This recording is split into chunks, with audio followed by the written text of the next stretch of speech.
Welcome to the video lecture on exponents. This hopefully should be a review for most of you. If you have a positive integer exponent, you solve it simply by taking the base value of the exponent, in this case a, and multiplying it together the number of times for the exponent. So in this case it would be n times. If you have an exponent of 0, it does not matter what the value of a is. That expression evaluates to be 1.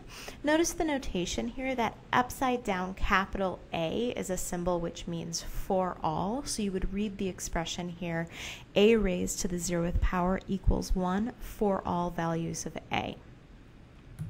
If you have a negative integer exponent, all that means is that you need to take the reciprocal of a to that power.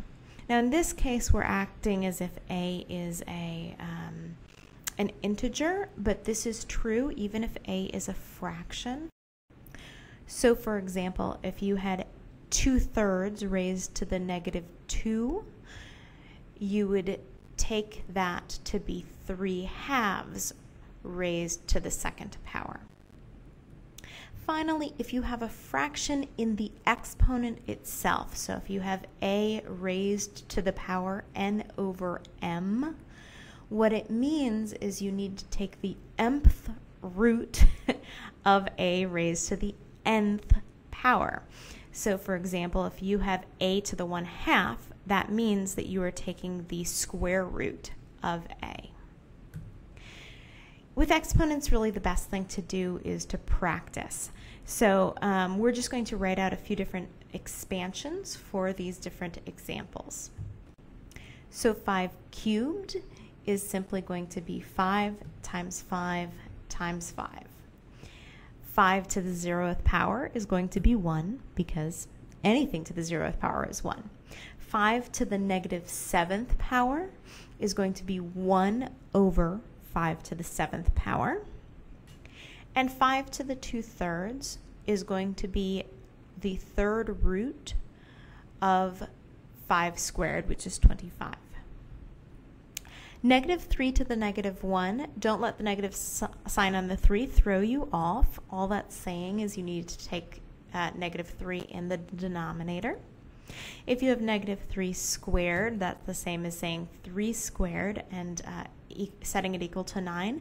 I almost always, if I have a complex expression and I have a negative sign raised to an even power, will simply eliminate the negative sign because it's redundant, and the positive exponent is going to be equal to the same value. That way I don't make any sign mistake later on in the process. If you have -3 to the 1/5, that is the 5th root of -3, which would be an imaginary number. And finally, if you have -3 to the 0th power, it's equal to 1. Moving on, if we have 2/3 to the 0th power, it's equal to 1. It's true for all values of the base of the exponent. If you have 2/3 to the -2, remember the negative sign for a fraction is going to mean that you need to take the reciprocal. So here that's 3/2 squared. If you have 2/3 raised to the 2nd power, that means that you can distribute the 2 down into the fraction and get 2 squared over 3 squared. And finally, if you have the fraction 2/3 raised to the fraction -3/2, there are really 3 things you're going to do. The first is take the negative sign and use it to get the reciprocal of the fraction so that you get 3/2 raised to the 3/2 power. You're then going to recognize that the fact that it's 3/2 means that you need to take the square root of 3/2 cubed. So go ahead, take a moment, pause the video and work through each of these to find a different expression for each of the exponents.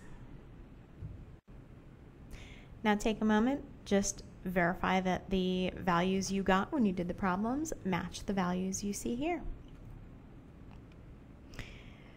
Next, we're going to talk about algebraic manipulation of exponents. The first is the concept of equality, which is that if you have a raised to an exponent and it's equal to the same value raised to a different exponent, that means that those two exponents are equal to one another. You can eliminate the a's and just say that x is equal to y.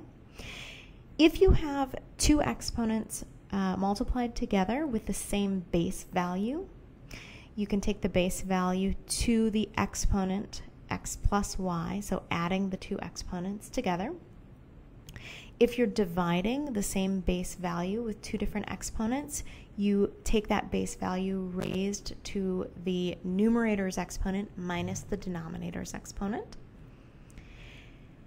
If you have an exponent raised to another power, you're going to multiply the two together. If you have a product that is raised to an exponent, you can distribute the exponent into the product as shown here. If you have a fraction raised to an exponent, similarly you distribute the exponent into the fraction. So now to do a few examples. In the first case here, we have the same base value, 5, multiplied by 5 to the 4th times 5 to the 3rd. So we can take 5 raised to the sum of those two exponents. In the next case, it's sort of the same thing. We have the same base value, 1/3 raised to the 3rd times 1/3 squared. We take that 1/3, raise it to the sum, 3 plus 2. We can also distribute that 5 into the fraction if we want to, so that it's just 1/3 to the 5th. For 5x squared, we can distribute the squared into the parentheses so that we get 5 squared, or 25, times x squared. In the next problem, we have the same base value, 5 cubed over 5 squared, so we will take 5 raised to the power 3 minus 2, which is just 5 to the 1, which is 5.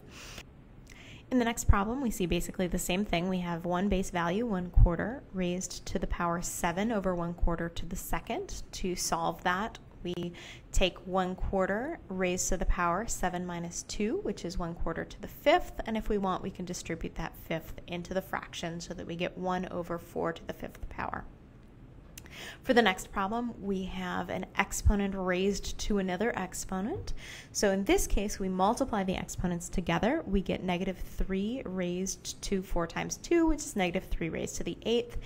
Because this is an even exponent, I'm going to simplify by eliminating the negative sign, because that's going to be equal to 3 to the 8th. All right, for the next problem, again, an exponent raised to another exponent, so we multiply the two exponents together. We get 10 to the 2 times -3, or 10 to the -6th, which is the same as 1/10 to the 6th. We have 3/4 cubed.